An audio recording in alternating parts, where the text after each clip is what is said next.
so proudly we hail at the twilight's last gleaming, whose broad stripes and bright stars through the perilous fight, for the ramparts we watched were so gallantly streaming, and the rockets' red glare, love bursting in air, gave proof through the night that our flag was still there. Hosanna's that star-spangled banner yet wave, for the land of the free and the home of the brave. I pledge allegiance to the flag of the United States of America and to the republic for which it stands, one nation under God, indivisible, with liberty and justice for all. And if you will remain standing, we are going to sing that little Baylor line. That good old Baylor line, that good old Baylor line, will march forever down the years as long as stars shall shine. We'll fling our green and gold afar to light the waves of time, and guide us as we onward go, that good old Baylor line.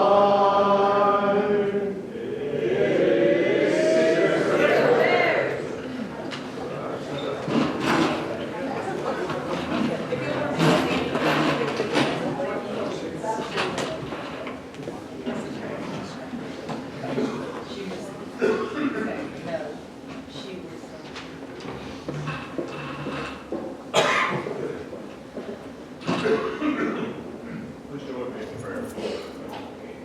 Dear God, thank you for the blessings of friendship, of community, and of Rotary, the opportunity to gather together among friends and colleagues to remind each other to always place service above self.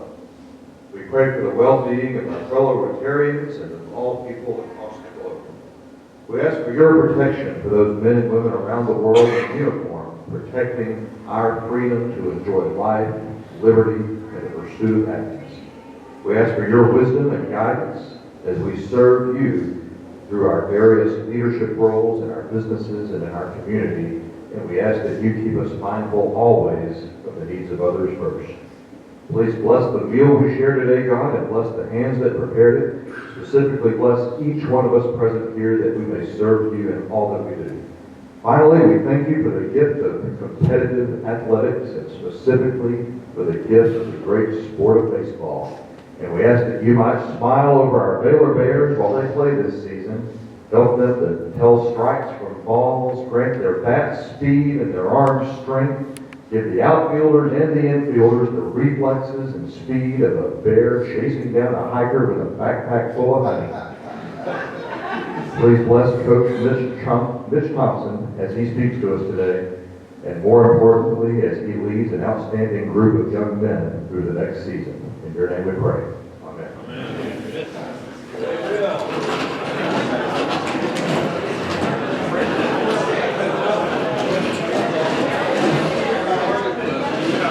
Now we'll welcome some guests, and as I announced the name, we'll stand and we'll welcome you all at once. Tom Albers, guest of K. Paul Holt. Bailey Horn, guest of K. Paul Holt. Seth Martin, guest of Tyler Martin. Jimmy Schwartz, also guest of Tyler Martin. And Jackie Patton, guest of Trish Griffin. Welcome to Rotary.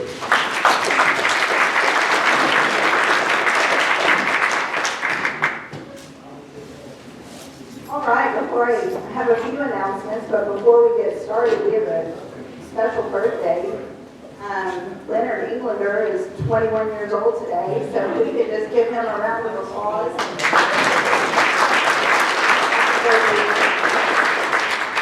So Saturday was challenge, and it was wonderful. I wasn't there all day, but I did come near the end and was able to help hand out big checks. And just thank you to everyone who was involved in challenge. And in fact, if you were involved in challenge as a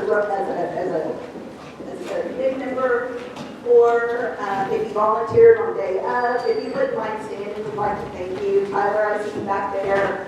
I'm not sure Ramsey's here. But anyway, if you see them, thank them. Sabrina did a fantastic job, hit it out of the park. We're really excited to show you that final episode. And then the school that won.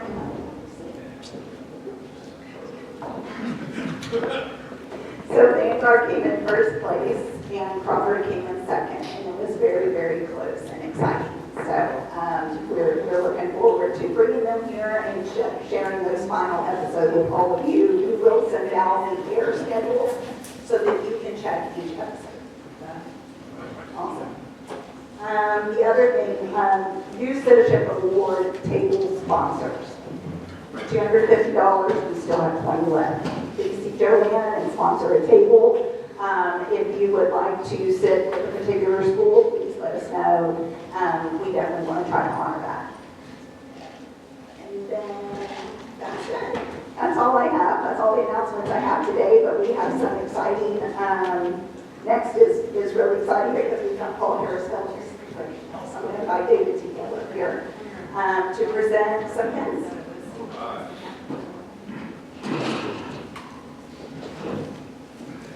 I need Lee Fisher and Dylan Smith up here.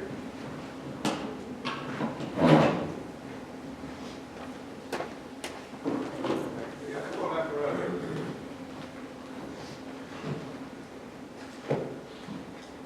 The presentation of Paul Harris Fellow Recognition is the Rotary Foundation's way of expressing its appreciation for a substantial contribution to its humanitarian and educational programs. It is named after our founder, Paul Harris, a Chicago lawyer, who started Rotary International with 3 business associates in 1905.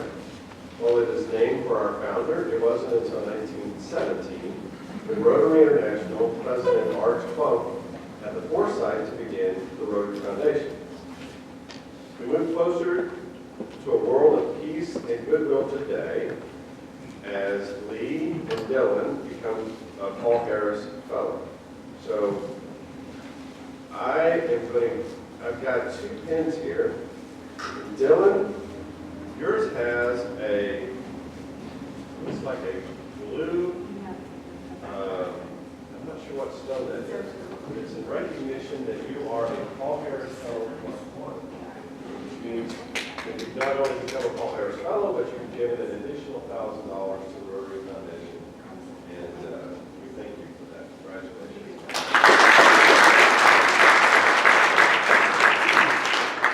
Lee Fisher, your Paul Harris pin has 3 beautiful red stones, which I think are rubies in there. And it is in recognition that you have achieved the status of Paul Harris Fellow +8. That is an amazing contribution. Here you go.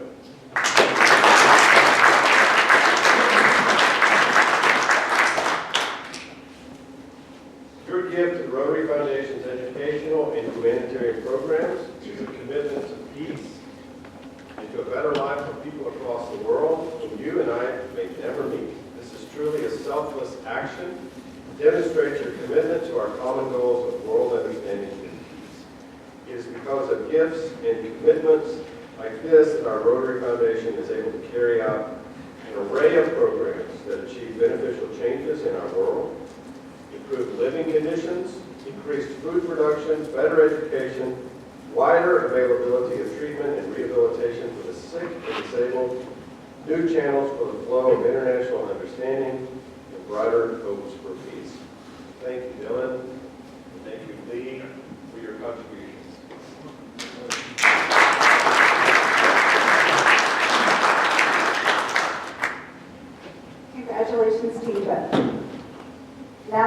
our chair may Kevin Stevenson up to introduce our speaker. Before I do that, I do want to remind you, since you are privy to challenge knowledge, what happens is we lock it, stays there, we lock it until it's on TV. Also thought about while we were singing the national anthem, how many times Coach Thompson has heard the national anthem in his career. I was trying to calculate that, and I don't do math well, I'm a hospital guy, so I'll let that go.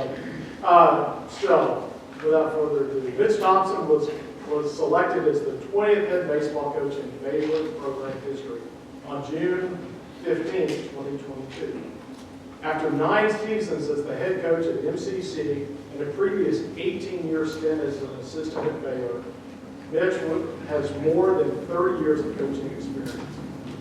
One of the most highly respected coaches and recruiters in college baseball, Thompson returned to Baylor Ballpark after spending nearly 2 decades in the green and gold as Baylor assistant.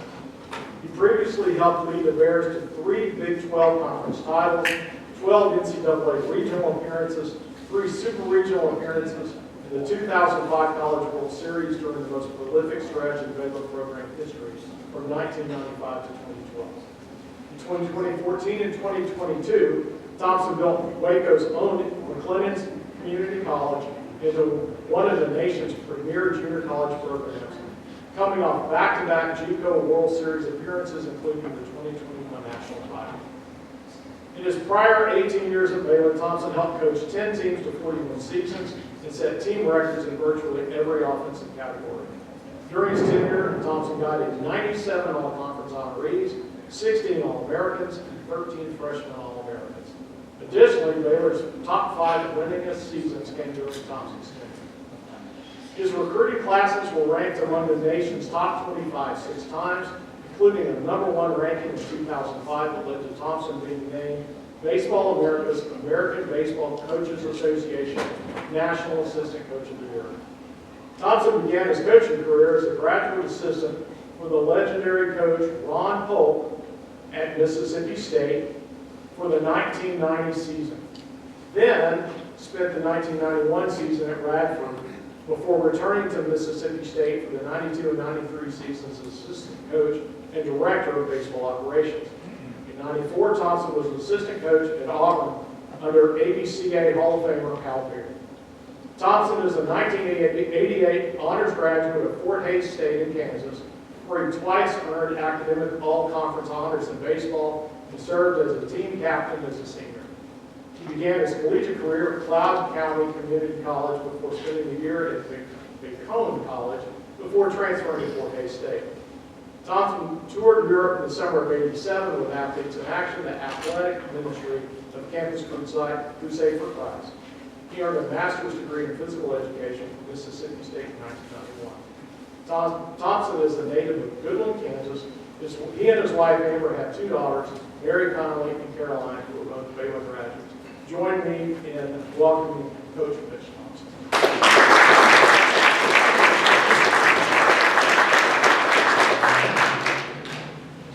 I don't know how that 30 years of experience or 30 years of coaching experience happened, because it seems like it happened like that. You guys could probably, some of you could relate to that. But what a thrill it is for me to be here today. I appreciate the opportunity. Thank you, Kevin, for asking and for having me here, and to get to see so many of our friends from the community and from MCC and those great years there. It's a thrill. So thanks for having me. I want to just come and just share with you a little bit about our team this year. We're getting ready to crank it up. As you noticed, the weather turned here about a week ago, and that was about our first day of practice. So, I kidded around. It's just about cold enough for us to start practice. And so, sure enough, here we go. But we're cranking it up, and we had a great fall with our team. We're in the process of rebuilding the program to hopefully that national status that you heard. That's the whole goal. Obviously, college baseball and college athletics has changed dramatically over the last 30 years, and specifically in the last 3 days. It seems like it just continues to change at an incredibly huge pace. And so there's lots of just kind of shuffling around and replanning. I've kind of described it like this. It's like, Saturday or Thursday this week, I'll speak up in Dallas for a luncheon. And I'm going to plan out my route, how to get there. And about the time I get to Waxahachie, and I think I'm getting near where I'm going, they're going to say, hey, no longer is the luncheon in Dallas. It's now in Corpus Christi. And so now I'm going to reroute my plan, and I'm going to head back to Corpus Christi. And about the time I get to Victoria, hey, by the way, we decided we're changing it. It's in Houston. And that's kind of how this has been in the 3-year period, just like this with the changes of college. But I think that this is the golden age of college baseball. And what do I mean by that? Never before have we had better facilities than we have now. Our facilities continue to be better across the country in every way, shape, and form. And so our kids are getting treated better. Never before have we had as many quality players in college baseball as we have right now. And you think, well, how is that possible? Well, here's how it's possible. For the last 3 or 4 years, the Major League Draft has only taken 20 rounds of players into professional baseball. So we get the best of kids who we used to lose some of them. We're getting more of those kids into college baseball. But there are changes and things that happen. I'm really excited about our season. I'm excited about what's ahead for us. And I just wanted to share with you some of the things that happened this fall that kind of got us to that point. And then at the end, I'll be glad to answer some questions, okay? A couple things this fall that was big for us was getting our players back from injury. We had 8 season-ending injuries last year, 4 of which happened in the first week of the season. And they're out.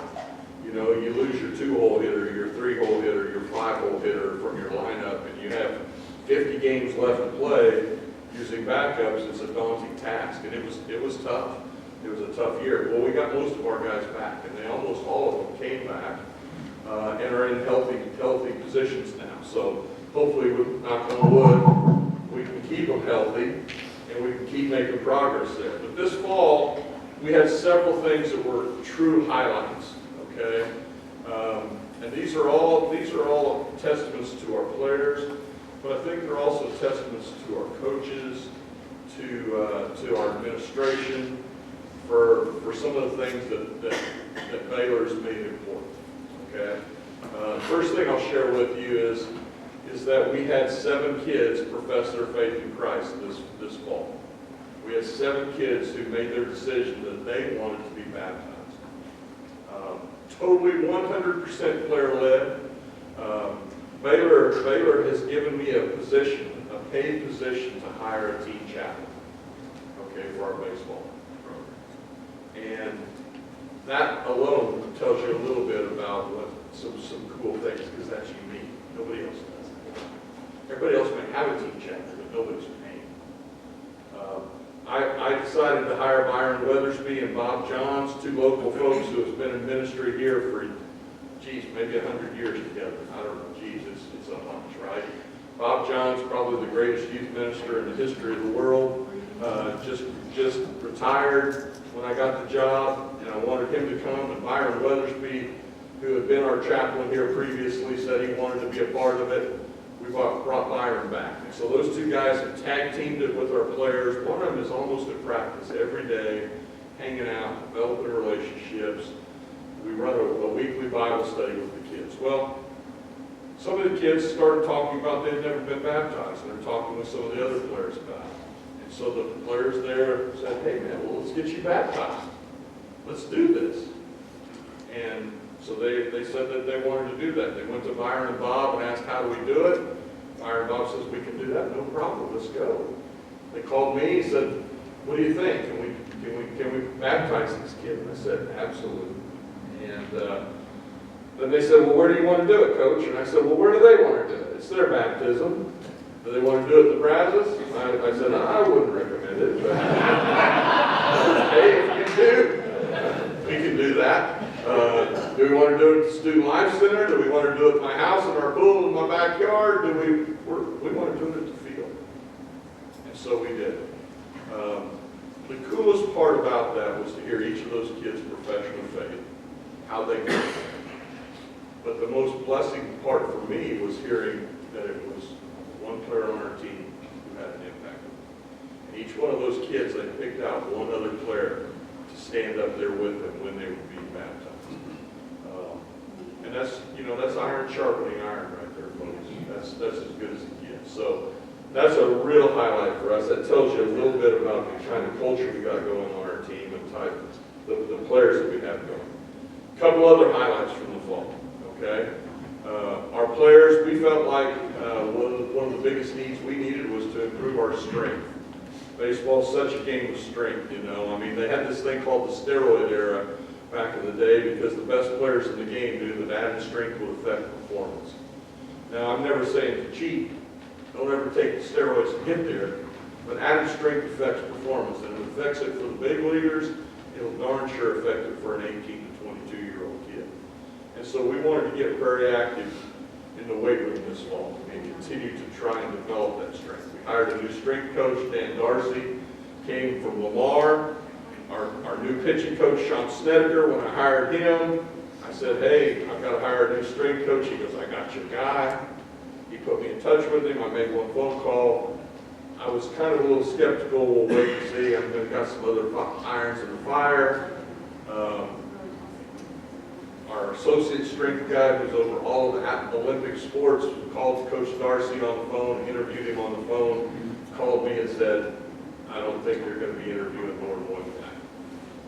We brought Coach Darcy in, he jumped in here. So, having said that, how has he impacted our program? Here's how he's impacted our program. Okay? In the fall, every player on our team improved their squat by about 65%, 65 pounds. From 315 average squat to 380. Okay?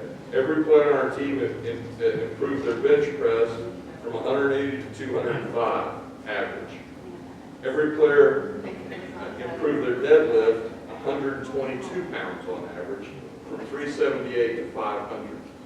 We've got freshmen deadlifting 700 pounds. So the average player improved their strength in those three lifts by 212 pounds. You multiply that by 43 players, and our team is about 5 tons stronger.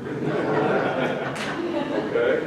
Well, added strength is going to affect performance, folks. It just is. It's going to help pitchers maintain their stuff for longer. It's going to help hitters' balls jump off the bat harder. It's going to help guys run faster, stay healthier. So that was huge. That tells you about our kids' work ethic. It tells you about their effort. It tells you about their leadership in the weight room. Attaboy Darcy. Okay? And so that was huge.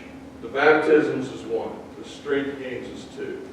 The third thing that I think was really cool is at the end of the fall, our team GPA, 43 players on our team, came back and was a 3.52 team GPA, the best in program history. For about the last 30 years, ever since I came to Baylor back in fall of 1994. Unbelievable, 30 years. Okay? Baylor baseball has had probably 30 consecutive years of a team GPA over 3.0. So it's not uncommon for us to have a 3.0. But most years, it's a semester, it's a 308, a 312, a 306, a 319. Okay? We have a team GPA of 3.52. 39 of our 43 players made 3.0 or better in the classroom. I don't think it happens by accident. It's part of the recruiting process. Why is it part of the recruiting process? Because we've got to recruit smart kids who can get academic scholarship money so we can stretch an 11.7 scholarships and help them afford a place that costs $80,000 a year to go to school. We've got the right kids. They get it, and they're getting a degree that's going to be outstanding. What do we got coming up? Here's what we've got. We've got 43 players on our current team. We'll have to be down to 40 by opening day. So there's a couple cuts left to make. I'm waiting until we finish another week of inter squads to kind of get to that point and see if we can stay healthy. 20 of them are newcomers, 23 returners. 19 of our players are in their 4th year or more of college. We're old. If you're going to win college athletics now, you're going to have to be old. because 23-year-olds are going to kick 18-year-olds' tails. It just happens. And so I'm excited about that. Maybe we'll be on the other side of the kicking this year. That's the whole plan, right? Our schedule, we played 33 of our 54 games here at home. 10 of our opponents last year won over 30 games or more last year. 46% of our schedule is against the top 75 RPI teams in the country from last year. So almost half of our schedule is against the top 75 of 300 Division I schools. We're not tiptoeing in again. We're playing a good schedule. It's not quite like it was last year when we played the #1 schedule in the country for the first month of the year, and that's because Coach finally got smart. But it's a good schedule. And so here's some additional things that I'm just kind of sharing with our guys that I want you to hear from us, okay? And you know, we had a kid, one of our former players named Willie Kim. Willie was on the team here from 2006 to 2009, and in December this year, Willie passed away. A brain tumor. Okay, diagnosed, and 10 months later, Willie's gone. Terrible thing. I got to see him about 2 weeks before he passed. He was in good shape, and things were going along well. He was battling, and he was excited about the fight, and 2 weeks later, he's gone.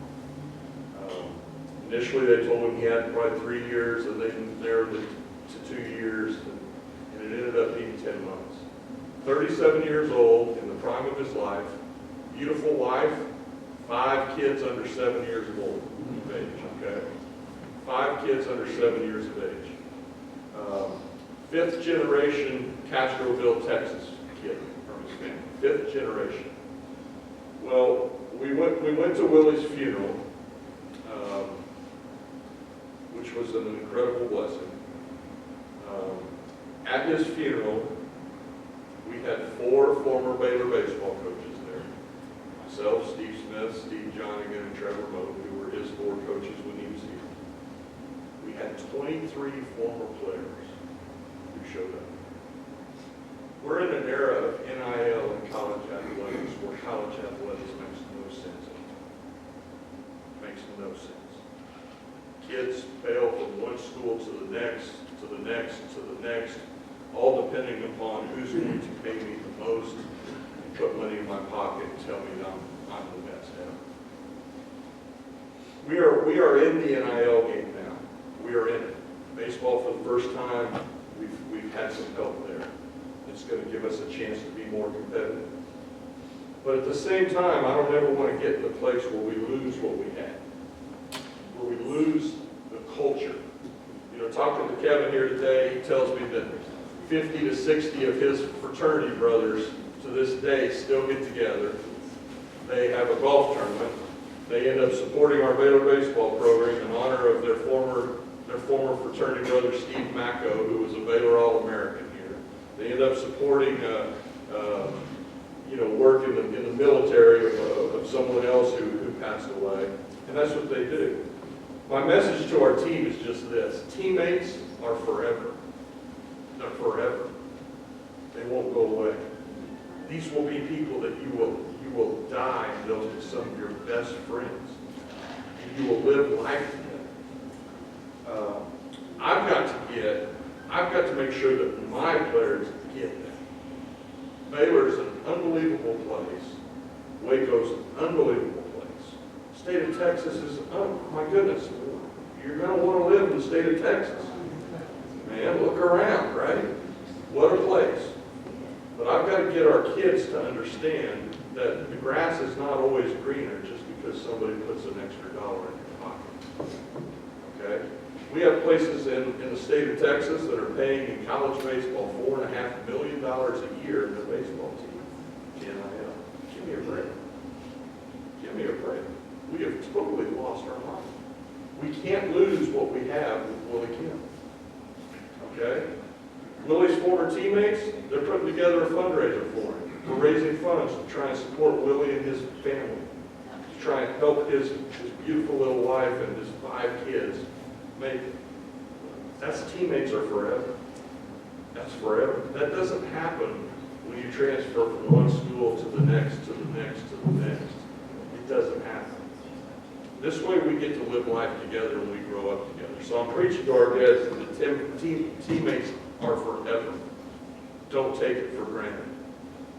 The lessons that you have, and I know that for a fact, but I told Steve Smith when we were at that funeral, we're walking to the meal after the funeral, and I put my arm around him, and everyone knows Steve and I have had our issues over the years, right? I mean, 10 years ago, that was it, right? And we're working through all that, and Steve's a good man. And I put my arm around him as we walked to that meal, and I told him, I said, Steve, if you ever wondered, if you ever needed affirmation in your mind, if we did it right, if you did it right when you were here, you got it today. 23 former players show up at Willie Kim's field. With 4 coaches. We're all there to support him. When his teammates are rallying around his wife and family to help him raise, we did it right. And we've got to keep that. We've got to keep that culture. We can't lose it in this crazy world. So my philosophy on it is basically this. If you want to be here, great. Great. You should want to be here. If you think the grass is greener somewhere else, go ahead. Somebody else will want to do it first.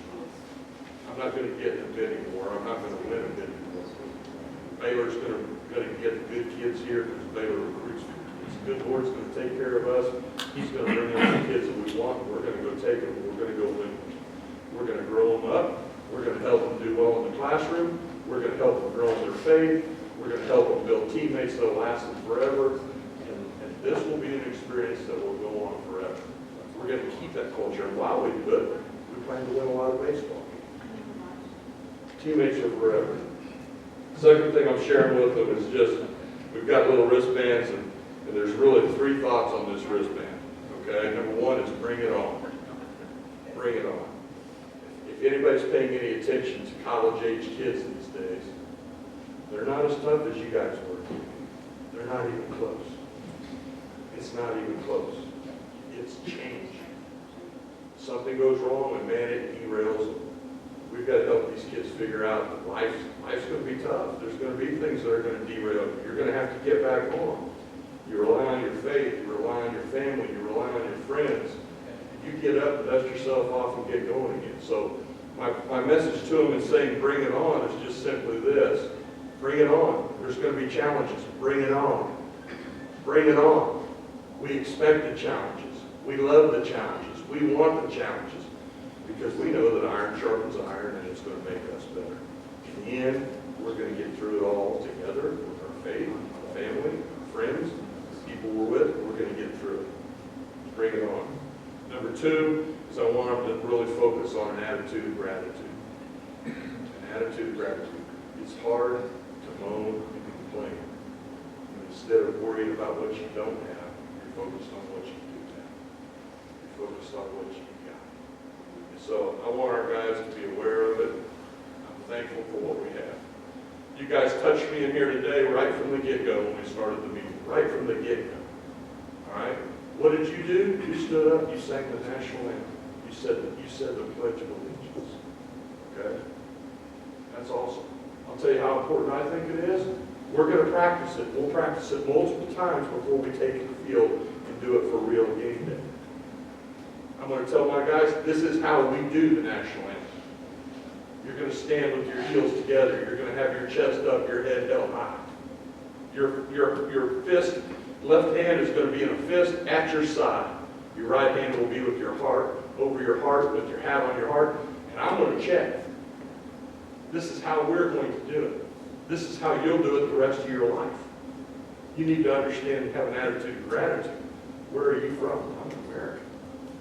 I live in the greatest country there ever was. And you need to be proud of it. So we're working on that with these guys. And then the third thing is just this anti-fragile thought. If I'm to say, what's anti-fragile? Anti-fragile means unbreakable. Right? I can throw it down, I can knock it off the table, but it's not going to break. Fragile, going to break. Anti-fragile, not going to break. Tough, can take a blow. We're focusing on those things right there. Those 4 things. Attitude of gratitude, teammates are forever, bring it on. Bring it on. We want to fight, it's not a fight. We expect to fight. We want to fight. And then we're going to be tough enough to take a blow and get back up and keep going. Trying to grow them up, that's what we're doing. At the end of the day, I look at it, I've got some of my current players who are the sons of my former Baylor players. That's when you start to figure out that you've been doing this a while, right? You don't have to hear Kevin read the deal telling you about 30 years, and then you go, golly, I guess I have been doing this a while. But I'm blessed. I've never been to work a day in my life. I'm getting to do exactly what I want to do. I think the good Lord's put me at the right place at the right time. We need your help. We need your help in so many ways. But if you want to get on board with what we're trying to do with our guys, several ways you can help us. Number one is buy some season tickets. Put some fans in the stands. Okay? They're pretty cheap. About $100. Get after it. We need season tickets. Second way that'll help me is that's going to show revenue for Baylor. And revenue is going to help me to generate more revenue that I can help recruit more players with and help recruit NIL with. The players are going to get this money coming in another year. That'll help. So I need you in the stands. I need the season tickets. Two is we have the Heart of the Order, which is a great group. Dr. Livesay's here. I see him, and he's been a Heart of the Order member forever, and some others, Kevin, and I appreciate you so much for that, because that Heart of the Order is dollars that help us with our budget every year. Three, the GXG Elite, huge. NIL's huge. It's just huge. But the GXG Elite for about another 2 months can make a big difference for our program for another year. Okay, so if you've got a little extra there, and then four, we need to build a new indoor player development facility for our players. The Baylor ballpark is over 25 years old now, and we really haven't done anything to update it. Thankfully, here at Baylor, we're done with football and basketball. We've got unbelievable facilities. We're done. We're not having to build any more of them. We don't have to build a new ballpark, but we do need about a $30 million facility for player development so we can continue to recruit and do the things that we do. And hopefully you get a little feel for my passion as to what my deal is. My deal is, listen, I want to win championships like nobody's business. I want to win every stinking game we play. We're going to play 55 of them. I want to win 55 of them. And I want to win the last one. The last one, winning that's a lot of fun. I want to win that last one. But at the same time, I'm not going to lose sight of who we are and what we're about. I'm not going to lose sight of the important things that have happened. When I see kids getting baptized, and I see kids making grades, and I see guys who are former players who are going on being successful, and I see 23 guys showing up at another guy's funeral, I know that we're doing it right. We're making it good. So I just invite you, if you got a chance to help us, we need it. We'll take it, we'll use it well, and we would love for you to be a part of it. Okay? That's what I got for you today. Real quickly, I am more than willing to answer questions. So you guys tell me to sit down. More than willing to ask questions because I know that there's got to be some questions about this. So, okay, Paul. Why do you have 11.7 scholarships? Yeah, I think the NCAA is crazy now. The reason we have 11.7 scholarships for 40 players is just simply this. College baseball back in the day had 13 full-ride scholarships. And then the NCAA came through years ago, probably 20-some years ago. So it came through with a cut, 10% across the board in all scholarships in college athletics. So baseball went from 13 minus 1.3 down to 11.7. And we've got to spread 11.7 amongst 40 players. We're not a full-ride scholarships for them. When things change here with the revenue share, there's going to be additional scholarship money that we're going to get, and I can't wait. Baseball is going to no longer, college athletics will no longer have scholarship limits. They will have roster limits. In other words, your roster can be this. The new number for college baseball is 34. So our roster next year, if everything goes through with the House settlement in April, our roster will go from 40 currently down to 34. 34 will be the limit. Do the math there. That means there's 6 kids that are in Division I baseball now across the country at 300 schools that probably won't be in Division I baseball next year. Or 1,800 kids. It's going to have an impact. But we will have the ability that if our school wants to fund full ride scholarships for every kid on our team, we could have as many as 34 scholarships. You give me 34 scholarships, I'm going to turn cartwheels. Because, you know, our average player, not our average player, but we had 50 kids in our program this last fall. Okay, 50 kids trying for 40 spots. Our players paid $1.285 million in tuition only. 1.285 million. How about that? Okay, you think of a football team, every kid on that football team is 85 full rides. Basketball team, every kid's full ride scholarship. Then when you add on top of that, the NIL, that they're all getting paid. They're taking that money and putting it in their pocket and holding it against each other so they can transfer. Next place, whole other ballgame. My guys are guys that just made a 3.52 GPA. Okay, they're paying 1.285 million to be in. So anything that we can do to help them, Yeah. I'm all in. Figure out where we go from there. Baylor's going to step up. Baylor's stepping up, and we're going to get some. We're going to be the only men's sport other than football that's going to have the probably a scholarship rate.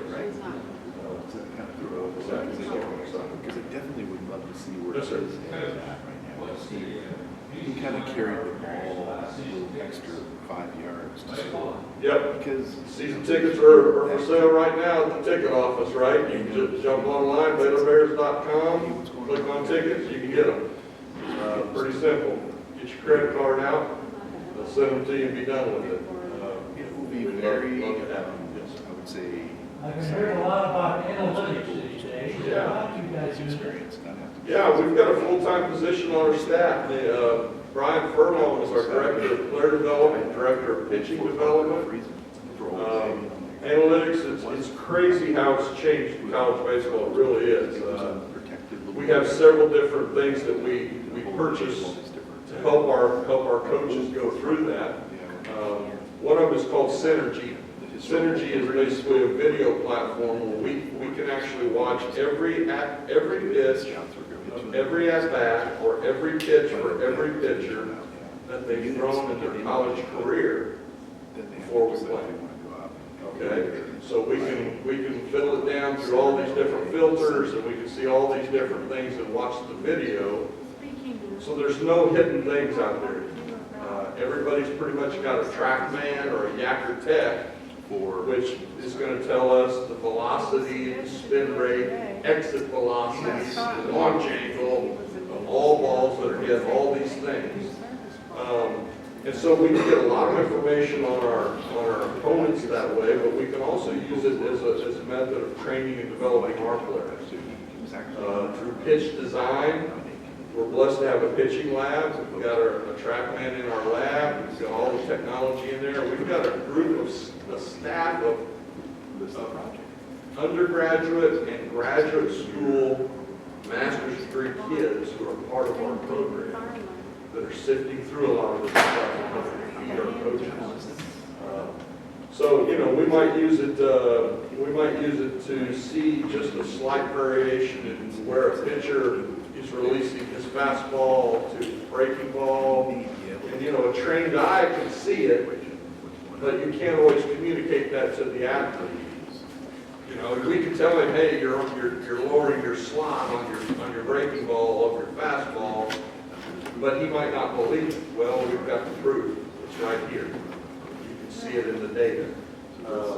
And so it's just different ways to do that. But yeah, we could, you know, you see in college baseball all the shifting that's going on now, where, you know, you might have a shortstop playing on the second base side of the bag at second base, the second baseman playing in shallow right field, you know, third baseman playing where, and you go, gosh, that looks like that whole side of the field's open. Yeah, it sure does.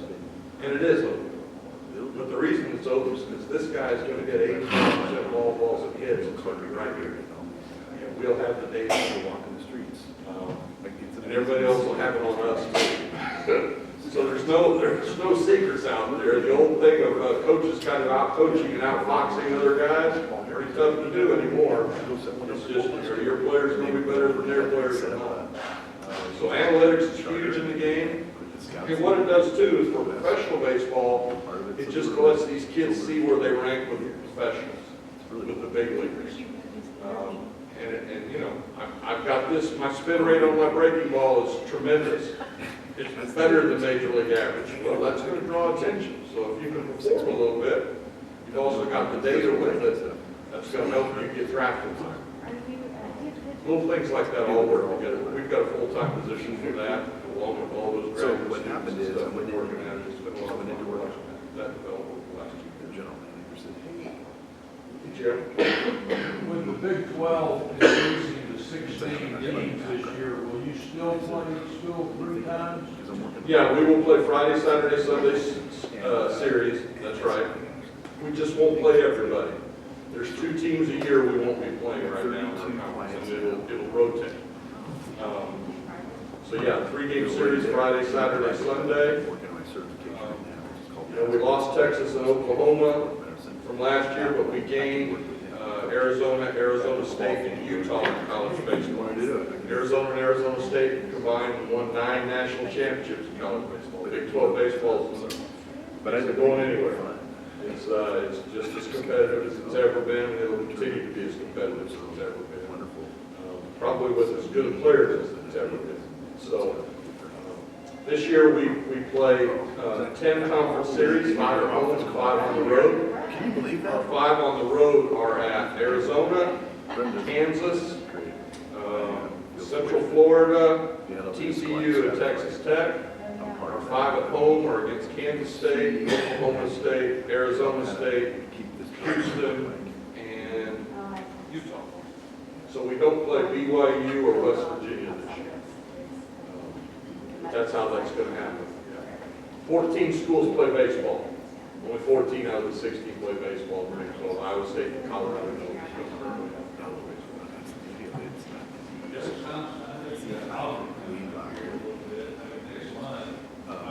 Big series in Dallas. Yeah.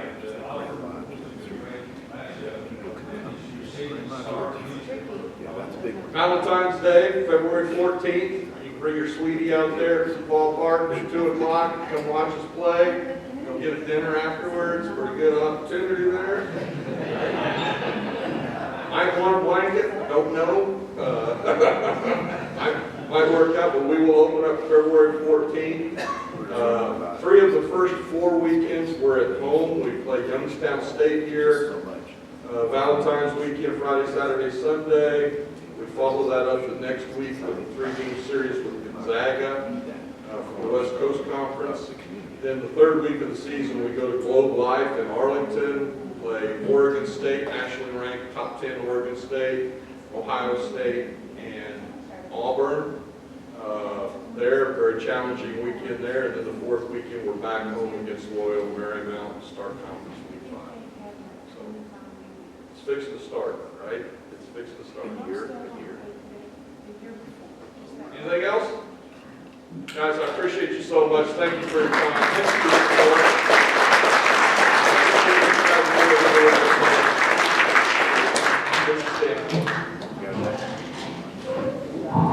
Thank you so much, Coach. It's just wonderful and everything you guys have going on, and we're excited. We're going to be rooting for you. We're going to get our butts in the stands. Huh? Right.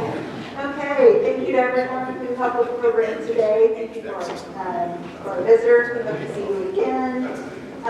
Don't forget, February 10th, we are going to see Scouting. And so you don't want to miss it because it's going to be exciting. And we're going to talk about our relationship between Rotary and Scouting.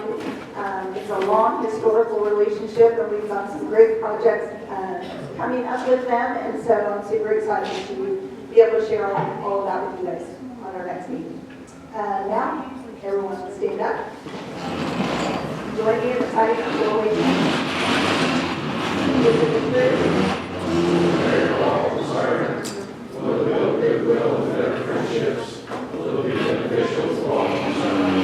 Rotary for good.